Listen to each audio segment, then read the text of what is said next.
projet et comment voyez-vous les critiques qui sont faites concernant la question de la privatisation de la Sabesp? Les gens ramènent toujours tout à la politique. Nous, on reste concentrés sur les résultats et l'abordons différemment. Quand on critique la privatisation de la Sabesp, c'est parce qu'on a ouvert 3700 lors de la deuxième tranche de vente des actions. Mais pourquoi l'avons-nous fait ?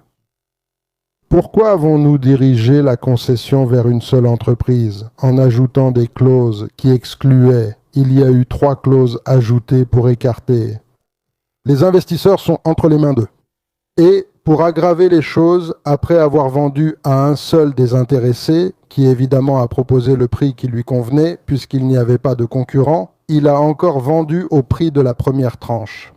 À des amis, à des personnes choisies autour d'une table, selon des critères absolument opaques, sans aucune transparence.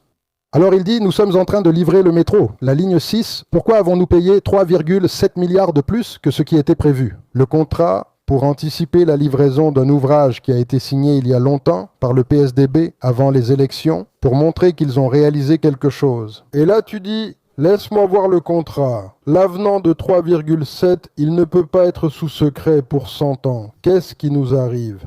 C'est ça l'idéologie ? Ou c'est de l'arithmétique ? Est-ce que je dis quelque chose contre l'intérêt public ou en faveur de l'intérêt public ? Alors, il faut faire un peu attention quand on parle du gouvernement. Il faut se baser sur les faits, tu comprends ? Faire face aux faits et ne pas avoir peur de déplaire. Si une personne a plus de sympathie pour A que pour B, je m'en tiens aux faits, rien d'autre. Je traite ce que je vois et signale ce qui est faux en disant « ceci est faux, je ne le ferai pas ». Celui qui ne like pas et ne s'abonne pas boit du détergent. Ceux qui ont de la mémoire se souviendront que 2022 a été une année très difficile pour les finances publiques. Parce que le gouvernement de l'époque, le gouvernement Bolsonaro, face à l'imminence d'une défaite, a pris une série de mesures qui ont fini par déséquilibrer les comptes publics. Le ministre Guedes faisait un travail d'ajustement des comptes publics de manière traditionnelle, n'est-ce pas ? En général, en coupant dans les droits sociaux. Il a gelé le salaire minimum, gelé le salaire des fonctionnaires et a cessé de payer les précatoires. Et en 2022, face à l'imminence de la défaite, il y a eu une véritable hémorragie de dépenses pour essayer de renverser la situation électorale. En 2023, le budget que nous avons hérité affichait un déficit explicite de 60 milliards de réels explicites. Le gouvernement lui-même a annoncé que le déficit serait de 60 milliards, sauf que le budget ne tenait pas compte de la revalorisation de la Bolsa Familia accordée en août de cette année-là, ce qui est totalement irrégulier. Il y a eu 50 milliards de réajustement de la Bolsa Familia, l'impact pour l'année suivante. Il ignorait le non-paiement des précatoires, plus tard jugé inconstitutionnel par la Cour suprême. Et il ne tenait pas compte de l'ajustement avec « Je suis ici en présence du gouverneur Caiado », qui était dans mon bureau pour réclamer 45 milliards de défauts de paiement sur l'ICMS, carburant. Le gouvernement Bolsonaro, pour réduire artificiellement l'inflation, a dû baisser le prix de l'essence en prenant l'argent des gouverneurs. J'ai conclu un accord en mars 2023 pour payer intégralement ce que le gouvernement précédent n'avait pas payé. En tout, nous parlons d'un déficit pour 2023 hérité de 200 milliards de réels. Bon, qu'est-ce que nous avons fait ? Nous avons dû faire une proposition d'amendement constitutionnel de transition pour pouvoir tout payer, n'est-ce pas ? Il n'y avait pas moyen de tout payer sans réviser le budget.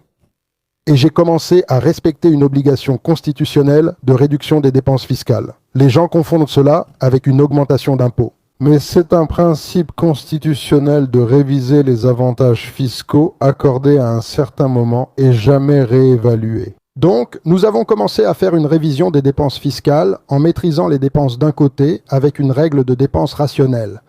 Et d'autre part, en réexaminant avec le Congrès national et le soutien de tous les partis, à l'exception du PL, les dépenses fiscales afin d'ajuster les comptes publics qui sont maintenant dans une situation très différente de celle de 2023.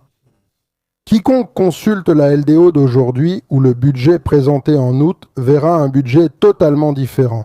Il n'y a pas de défaut de paiement, il n'y a pas de préjudice pour le gouvernement. Tout est en paix. Le Fundeb est entièrement financé à 100%. Donc, ça a été un travail acharné. Mais je pense que ça en valait la peine parce que, comme j'ai entendu certains banquiers le dire lors d'un événement récent, le prochain gouvernement ne va pas hériter d'un champ de ruines comme celui dont le président Lula a hérité. C'est important d'entendre cela des banquiers, car ils sont toujours sur le terrain. Comme quelqu'un l'a dit ici, il ne faut pas confondre idéologie et arithmétique.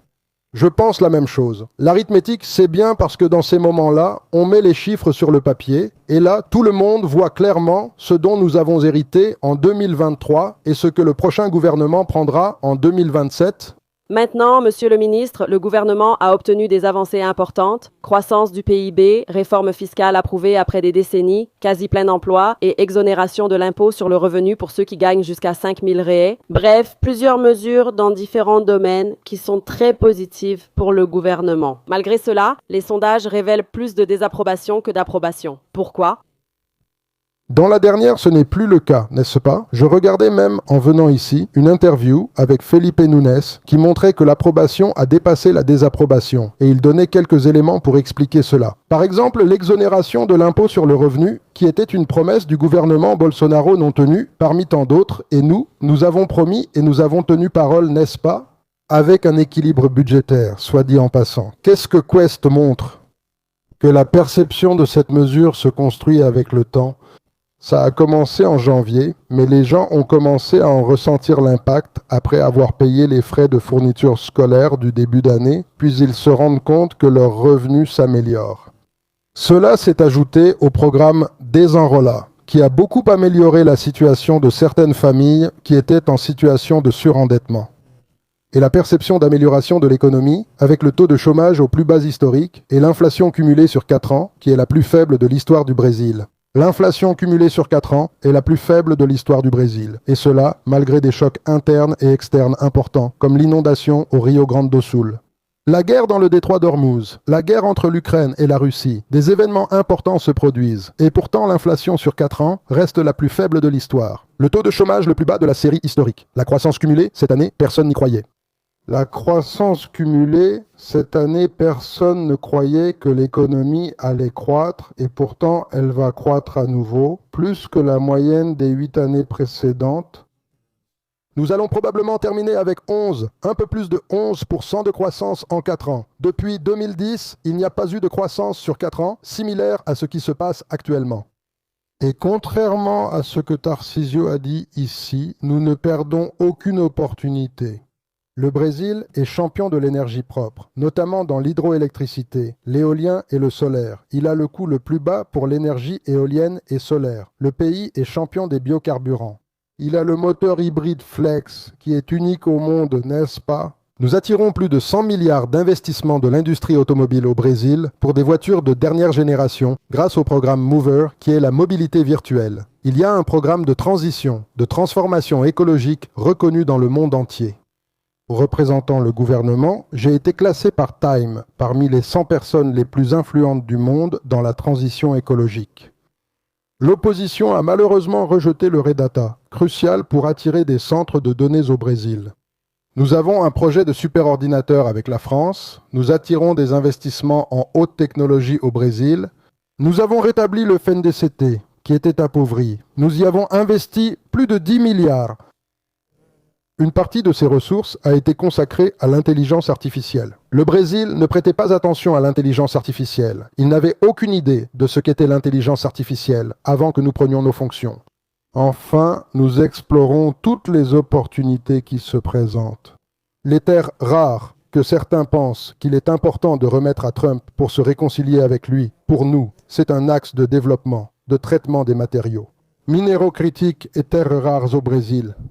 Nous avons un partenariat avec WEG pour produire des batteries afin de stocker de l'énergie propre. L'éolien et le solaire ont un problème d'intermittence, donc nous avons besoin de technologies dans la production de batteries, de grandes batteries, de stockage.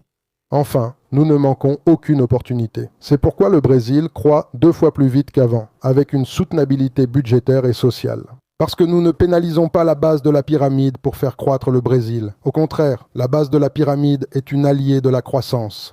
Maintenant, Monsieur le ministre, vous avez rencontré des difficultés au sein même du gouvernement pour réussir à adopter une politique fiscale plus équilibrée, n'est-ce pas? Je pense que le tournant a peut-être été lorsque le ministère des Finances a décidé d'augmenter les taux de l'IOF. Il y a eu cette bataille avec le Congrès et d'ailleurs, cela a même été porté devant la justice. Et là, vous avez eu l'idée de réussir à faire ce discours du nous contre eux.